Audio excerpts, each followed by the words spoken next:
So I got a lot I'm thinking about today. One of the biggest things is doing the downsizing journey.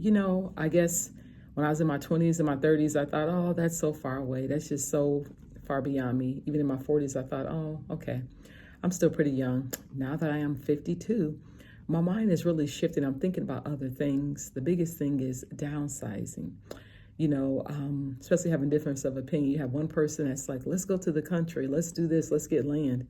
I'm thinking to myself, look, I am in the 50s. I'm not trying to till land, soil land, fertilize land. That's just not me. I don't think I could have ever even done that if I was probably in my 20s. But I guess I kind of think to myself, what can I do to make me happy? I enjoy my neighborhood, but I just know that I'm not raising up kids. I don't want to hear basketball court, kids playing basketball in the cul-de-sac at 8 and 9 o'clock on a Saturday morning. I just don't want to do that.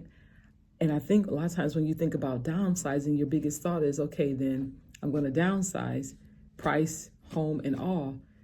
I am finding out that even when you downsize, sometimes the space they want you to take is so small. It's like, I don't want to go down that small. But then you also realize that you're downsizing, but you're upsizing in price. So it's like all the equity built up in your home, you're using that equity to actually purchase another home. It doesn't make any sense to me. And also, you kind of think certain areas I don't want to live in because I just want to have a different kind of journey. I want to be with older people, but yet I want to be with two older people. I want to be in an active community, but yet I don't want to be in an active community to the point where, people are not going to do everything. Let's go do this. Let's go do that. No, I don't want to do that. But also I'm thinking about things like when the grandkids come, having enough bedrooms for them. Think about how our old home, we had space people can just lay out for days and with so much space. But now I'm thinking, if they do come, where are they going to be? But then again, as I think about it, as I've gotten older, there was a time where we had everybody at our house. It was so busy, just boom, boom, booming. But as you get older, I guess people, sometimes they travel less. The kids go further away from living in the same city, or they're 45, 50 minutes by car, even in the same city. So it's kind of like, if they want to, they can just go ahead and come over and have a good time, drive back home. Or you may think, do I even want a second floor? I guess my concerns with the ranch style home is they look so small to me. Everything is in a big open space. I'm gonna show you guys some pictures, and it's just like, are you kidding me? You want to charge people $500,000 and $600,000 for basically an open, large space? No, I just, boy, I tell you, this journey is really something. Then you can go looking for land. Something I never knew with land. Do you realize that, you guys, with land, based upon how far the property is from tapping into the water, the sewer lines, electricity, they charge you per feet. I'm like, are you kidding me? I think the day to buy land, thank God we can still buy land, but my goodness, I think if you had bought it maybe 5 or 10 years ago, the prices would not be so high. So I'm like, you mean to tell me just to bring water back to tap it from my land to the street is going to cost me several $1,000s? I'm just like, what am I going to do? But then also know that you have one spouse that says, you know what, I'm okay with the price. I'm like, I'm not okay with the price. I'm getting older. I'm not trying to go up in price and in money. I want to be able to, be comfortable, be, content, and just be at peace. So it's just like all these decisions. And, I think being a Gen Xer, I kind of think now is that, I don't want to be a burden on my kids. So, of course, I'd rather get my home. But you also think about, what? Tomorrow's not promised, and your health is a gift every day. So I almost kind of think, what? If I had to live with my kids, or, what is that going to look like? It's like when you get to this age, you think about all the things you didn't think about. So, word of advice. Even when you're 20s and your 30s, like they always say, you are going to become the older person in the room. Only being 50, but still, I'm older. I'm seeing these 20s. I got 30-year-old kids. I'm like, okay, you guys are doing your thing. But also, I think, you know what? You're going to be older. So plan ahead. Be wise with your spending. Take your time and save your money. You don't have to have that Dooney and Burke bag. You don't have to have that Coach purse. You don't have to have those Louis Vuitton wallets. You just don't need it. Those kind of things, they become worthless, and they become, do I really have to have that? So I'm just going to say, on my journey, I'm just learning that there's some things I wish I had done, some things I'm glad I did do, but there's also some things I'm learning. And I think the most important thing is You have to have a plan. You have to have a strategy. You have to be on one accord. So I'm just kind of learning that, on this one, we're going to be downsizing. Follow the journey. I think you're going to find it pretty interesting, especially to my fellow Gen Xers. You guys, just things you think about. My husband and I both were talking. We have, our parents are older. So we have some baby booming parents. I'm like, when we get a house, we have to think about if they had to come live with us, everything needs to be on the bottom floor so they can access it. That means a readily available bathroom, readily available, bedroom. So it's just so many different decisions, so many different things that I'm now thinking about that I didn't think about not even 5 years ago. And I think the funny thing is I'm also at the point where I'm like, I got to get a comfortable mattress. Sometimes at night, I'm telling you, I wake up in pain. I have not found the right pillow. If any of you guys have a good pillow you can suggest, please, please, please comment below. Let me know. I need a good pillow. I need a good mattress. I don't want to wake up every day, oh my gosh, I'm in pain. These are the things that your grandparents told you about. You're like, well, what's the matter? Just go to bed. Go to sleep on the pillow. You need a certain kind of pillow to lay on.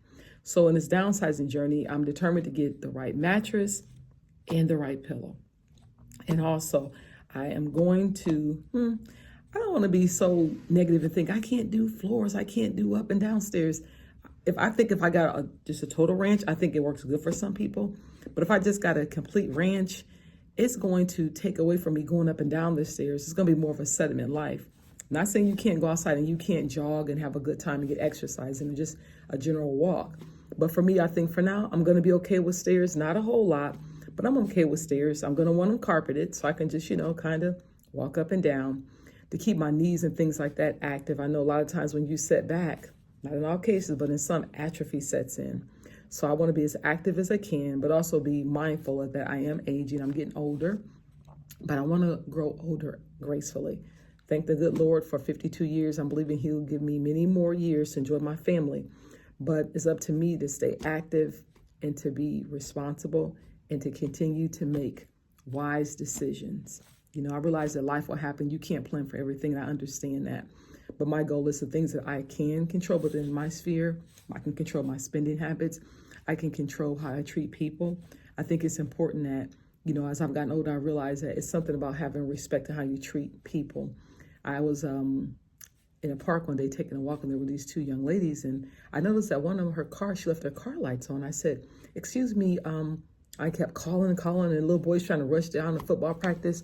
I said, hold on. I said, listen, I said, did you leave your lights on? This girl was just as sweet as she could be. And she says, no, ma'am. She said, they go off automatically. I said, you sure? Because they've been on for a long time. She said, no, ma'am, they go off. And I was just so impressed. I thought, ma'am, OMG, I'm being called ma'am. This girl looked at me and recognized that this is an older woman. I need to show her respect. So I appreciated that. I thought that was really nice of her. So as I go on my journey, my goal is, as I get older, I want to treat people well, give out good advice, make wise decisions, and realize that my decisions do impact the next generation. I also want to be a resource to help people. I love helping people. It just kind of gives me life. So if there's anything I can do to help you, just let me know. But there's something I did not tell you. I do what they call, I'm not a financial advisor, but I have some pretty good solid advice about paying off a mortgage early. It's not, making those extra payments every single year. It's way better than that. So if you're interested, hit me up in the comments. I'll tell you all about it. One thing about me is I don't believe in gimmicks. I don't believe in empty promises. This right here is a surefire way to get that mortgage paid off early, which I'm going to do it as well. I'll be paying my mortgage off early, so I won't be sitting at 75 years old having to work. Unless I want to work, that's okay.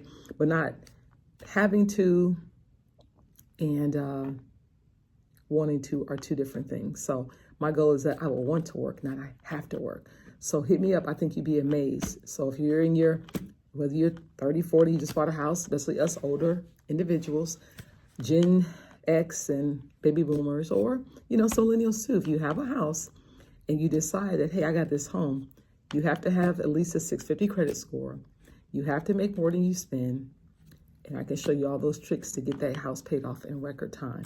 So when we talk about making really good decisions and downsizing, for us that are downsized, we have to make really sound financial decisions. If you have credit card debt, I can help you with that. If you have student loan debt, I can help you with that. But once again, you have to make more than you spend, have at least a 650 credit score, shows you're responsible. And I'm willing to show you at a very, very reasonable fee how to make sure that you're set for your future and for retirement. So until the next time, here's the downsizing. Just keep following me. I think the road is going to get pretty interesting as you see what we decide on our journey. Empty nest is success. We'll see you soon.